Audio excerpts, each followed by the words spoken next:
ಆಸ್ಪತ್ರೆಯಲ್ಲಿ ವಿದ್ಯುತ್ ಕಣ್ಣ ಮುಚ್ಚಾಲೆ ಆಟ ಆಡ್ತಾ ಇದೆ. ಚಿಕಿತ್ಸೆ ಕೊಡೋದಕ್ಕೆ ಕ್ಯಾಂಡಲ್ ಮೊಬೈಲ್ ಟಾರ್ಚ್ಗಳು ಆಸರೆಯಾಗ್ತಾ ಇದೆ. ಕಗ್ಗತ್ತಲಲ್ಲೇ ಸರ್ಕಾರಿ ಆಸ್ಪತ್ರೆಯ ಸಿಬ್ಬಂದಿ ಮತ್ತು ರೋಗಿಗಳು ಪರದಾಡಬೇಕಾದಂತಹ ಸಂಕಟ. ಇದು ಮೊಳಕಾಲ್ಮೂರು ತಾಲೂಕು ಆಸ್ಪತ್ರೆಯ ಕರ್ಮಕಾಂಡ. ಕಳೆದ ಒಂದು ವಾರದಿಂದ ಆಸ್ಪತ್ರೆಯಲ್ಲಿ ವಿದ್ಯುತ್ ಸಮಸ್ಯೆ ಇದೆ. ವಿದ್ಯುತ್ ಕಣ್ಣ ಮುಚ್ಚಾಲೆ ಆಗಿದೆ. ವಿದ್ಯುತ್ ಸಮಸ್ಯೆಯಿಂದಾಗಿ ಆಸ್ಪತ್ರೆ ಕಗ್ಗತ್ತಲಲ್ಲಿ ಮುಳುಗಿದೆ. ಆರೋಗ್ಯ ಇಲಾಖೆ ವಿರುದ್ಧ ಮೊಳಕಾಲ್ಮೂರು ಜನ ಹಿಡಿಶಾಪ ಹಾಕ್ತಿದ್ದಾರೆ. 100 ಬೆಡ್ಗಳ ಆಸ್ಪತ್ರೆಯ ದುಸ್ಥಿತಿಯ ಬಗ್ಗೆ ಸ್ಥಳೀಯರು ಆಕ್ರೋಶ ವ್ಯಕ್ತಪಡಿಸಿದ್ದಾರೆ.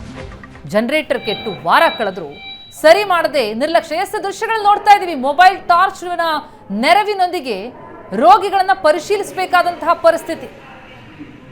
ಪ್ರತಿನಿತ್ಯ ಆಸ್ಪತ್ರೆಯಲ್ಲಿ ಇಂತಹ ಪರಿಸ್ಥಿತಿ ಆದ್ರೆ ಇನ್ನು ರೋಗಿಗಳಿಗೆ ಹೇಗೆ ಚಿಕಿತ್ಸೆ ಕೊಡ್ತಾರೆ? ವಿದ್ಯುತ್ ಸಮಸ್ಯೆ, ಜನರೇಟರ್ ಕೆಟ್ಟು ವಾರ ಆಗಿದೆ.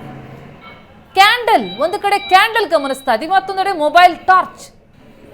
ಈ ರೀತಿ ಆಸ್ಪತ್ರೆಯಲ್ಲಿ ರೋಗಿಗಳಿಗೆ ಚಿಕಿತ್ಸೆ ಕೊಡಬೇಕಾದಂತಹ ಪರಿಸ್ಥಿತಿ ಅಂತಂದ್ರೆ ಸಮಸ್ಯೆ ಬಹಳ ದೊಡ್ಡದಿದೆ. ಆದರೆ ನಿರ್ಲಕ್ಷ್ಯ ಎದ್ದು ಕಾಣ್ತಾ ಇದೆ. ಇದು ಮೊಳಕಾಲ್ಮೂರು ತಾಲೂಕು ಆಸ್ಪತ್ರೆಯ ಕರ್ಮಕಾಂಡ. ಆಕ್ರೋಶ ವ್ಯಕ್ತವಾಗ್ತಾ ಇದೆ. ಜನರೇಟರ್ ಕೆಟ್ಟು ವಾರ ಕಳೆದ್ರೂ ಕೂಡ ಸರಿ ಮಾಡದೆ ನಿರ್ಲಕ್ಷ್ಯ ತೋರ್ತಾ ಇದ್ದಾರೆ. ಇದು ಆಸ್ಪತ್ರೆಯ ಸಿಬ್ಬಂದಿ, ವೈದ್ಯರು, ರೋಗಿಗಳು ಎಲ್ರಿಗೂ ಪರದಾಟ ಆಗಿದೆ. ಕಗ್ಗತ್ತಲಲ್ಲಿದೆ ಸರ್ಕಾರಿ ಆಸ್ಪತ್ರೆ. 100 ಬೆಡ್ಗಳ ಆಸ್ಪತ್ರೆ ಇದು. ಒಂದು ವಾರದಿಂದ ವಿದ್ಯುತ್ ಸಮಸ್ಯೆ ಇದೆ. ಮೊಬೈಲ್ ಟಾರ್ಚ್ನಲ್ಲಿ, ಕ್ಯಾಂಡಲ್ನ ಬೆಳಕಿನಲ್ಲಿ ಚಿಕಿತ್ಸೆ ಕೊಡಬೇಕು ಅಂದ್ರೆ ಲೆಕ್ಕ ಹಾಕಿ ಎಂತಹ ಪರಿಸ್ಥಿತಿ ಅನ್ನೋದು. ಮೊಳಕಾಲ್ಮೂರು ಆಸ್ಪತ್ರೆ ಸಮಸ್ಯೆ ಒಂದು ವಾರದಿಂದ ಹಾಗೆ ಇದೆ. ಜನರೇಟರ್ ಕೆಟ್ಟು ವಾರ ಆಗಿದ್ರೂ ಕೂಡ ಅದನ್ನು ಸರಿ ಮಾಡಲಾಗ್ತಾ ಇಲ್ಲ.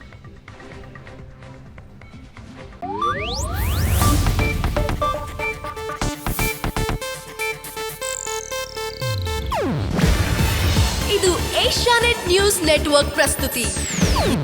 ನೀವು ನೋಡ್ತಿದ್ದೀರಾ ಏಷ್ಯಾನೆಟ್ ಸುವರ್ಣ ನ್ಯೂಸ್.